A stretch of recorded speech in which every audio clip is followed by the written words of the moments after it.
வாங்க, ஒரு சுவாரஸ்யமான விஷயத்த பத்தி இன்னைக்கு பேசலாம். நம்ம எல்லாருடைய சாப்பாட்டு தட்டுல இருந்தும் ஒரு முக்கியமான சத்து நமக்கே தெரியாம காணாம போயிருக்கு. அது எப்படி நடந்ததுங்கிற அந்த மர்மமான கதையை தான் இப்ப நம்ம பார்க்க போறோம். நம்மளோட இந்த முழு பயணமும் இந்த ஒரு கேள்வியில இருந்து தான் தொடங்குது. யோசிச்சு பாருங்களேன், அந்த காலத்துல லேசா மண்ணோட இருந்த ஒரு கேரட் இன்னைக்கு சூப்பர் மார்க்கெட்ல பளபளன்னு கழுவி வச்சிருக்க கேரட்டை விட எப்படி ஆரோக்கியமானதா இருக்க முடியும்? வாங்க, இதுக்கான பதில தேடலாம். சரி, அந்த கேள்விக்கான பதில் எங்க இருக்கு தெரியுமா? அது நம்ம சாப்பாட்டுல இருந்து அமைதியா மறைஞ்சு போன ஒரு உயிர்ச்சத்துல இருக்கு. ஆமா, நம்ம வைட்டமின் பி12 பத்தி தான் பேச போறோம். அது எப்படி காணாம போச்சுன்னு விரிவா பாப்போம். அப்போலாம் இது ரொம்ப ரொம்ப சிம்பிளான ஒரு விஷயமா இருந்துச்சுங்க. நம்ம முன்னோர்கள் என்ன பண்ணுவாங்க, தோட்டத்துக்கு போவாங்க, ஒரு கேரட்டையோ கிழங்கையோ பிடுங்குவாங்க, லேசா தட்டிட்டு இல்லைன்னா தண்ணியில லைட்டா கழுவிட்டு அப்படியே சாப்பிடுவாங்க. அப்ப அந்த காய்கறியில ஒட்டியிருந்த அந்த சின்ன துளி மண்ணுல இருந்தே அவங்களுக்கு தேவையான வைட்டமின் பி12 இயற்கையாவே கிடைச்சது. அப்போ அந்த வைட்டமின் பி12 யார் உருவாக்குனா? அதுக்கு தான் நாம மண்ணோட மகா சமையல்காரர்களை பத்தி தெரிஞ்சுக்கணும். அந்த காலத்து மண் எப்படி ஒரு உயிரோட்டமான கலகலப்பான இடமா இருந்துச்சுன்னு பார்க்கலாம் வாங்க. இந்த ரெண்டுக்கும் இருக்கிற வித்தியாசத்தை புரிஞ்சிக்க ஒரு சூப்பர் உதாரணம் இருக்கு. அந்த காலத்து மண்ணை உயிரோட்டமா இருக்கிற ஒரு கிராமத்து தோட்டமா கற்பனை பண்ணிக்கோங்க.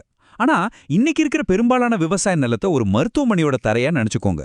பளபளன்னு இருக்கும், ஆனா ஒரு உயிர் கூட இருக்காது. சயின்ஸ்ல இந்த உயிரோட்டமான உலகத்துக்கு ஒரு பேர் இருக்கு. அதுதான் ரைசோஸ்பியர். சிம்பிளா சொல்லணும்னா, இது செடியோட வேர்களை சுத்தி இருக்கிற ஒரு குட்டி பிரபஞ்சம்.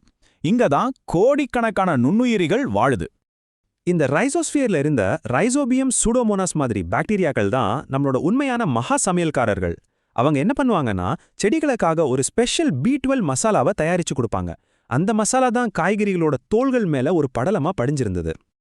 எல்லாம் நல்லா தானே போயிட்டு இருந்துச்சு. அப்புறம் திடீர்னு என்னாச்சு? நம்ம மண்ணுல அந்த பெரிய மாற்றம் எப்படி வந்தது? அந்த மகா சமையல்காரர்கள் எல்லாரும் எங்க போனாங்க? இதுக்கு காரணம் நவீன விவசாயத்துல நாம பயன்படுத்த ஆரம்பிச்ச ரெண்டே விஷயம்தான். ஒன்னு ரொம்ப சக்தி வாய்ந்த பூச்சிக்கொல்லிகள், இன்னொன்னு செயற்கையான ரசாயன உரங்கள்.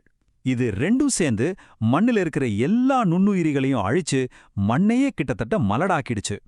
ரொம்ப சுருக்கமா சொல்லணும்னா, நாம அடிச்ச ரசாயனங்கள் அந்த மகா சமையல்காரங்களை ஒட்டுமொத்தமா கொன்னுடுச்சு. இப்போ சொல்லுங்க, சமையல்காரங்களே இல்லாத ஒரு கிச்சன்ல இருந்து பி12 மசாலா மட்டும் எப்படி வரும்? வராது இல்லையா? சரி, சமையல்காரங்களே இல்லாத அந்த மலட்டு மண்ணுல விளையிற காய்கறிகள் நம்ம தட்டுக்கு வரும்போது என்ன ஆகுது? பார்க்க பளபளன்னு சுத்தமா இருந்தாலும் உள்ளுக்குள்ள அது உண்மையிலேயே காலியா இருக்கா? வாங்க பார்க்கலாம். இந்த அட்டவணையை கொஞ்சம் பாருங்களேன், உங்களுக்கே வித்தியாசம் புரியும். நம்ம முன்னோர்களோட மண் ஒரு உயிருள்ள சமூகம் மாதிரி. ஆனா நவீன பண்ணை மண் ஒரு கெமிக்கல் ஃபேக்டரி மாதிரி ஆயிடுச்சு. அப்போ சமையல்காரங்க எல்லா இடத்துலயும் இருந்தாங்க, இப்போ அவங்க இல்ல. அப்போ காய்கறிகள் மேல இயற்கையான ஒரு ப்ரோபயோட்டிக் படலம் இருந்துச்சு. இப்போ அதையெல்லாம் நல்லா தேய்ச்சி கழுவி எடுத்துடுறோம். இதோட இறுதி விளைவு என்ன தெரியுமா? ஒரே ஒரு நம்பர்ல சொல்லிடலாம். அந்த நம்பர் 0. ஆமாங்க, நிஜமாவே 0. இன்னைக்கு நாம சாப்பிடுற பளபளப்பான காய்கறிகள்ல மண்ணுல இருந்து இயற்கையா கிடைக்க வேண்டிய வைட்டமின் பி12ஓட அளவு 0.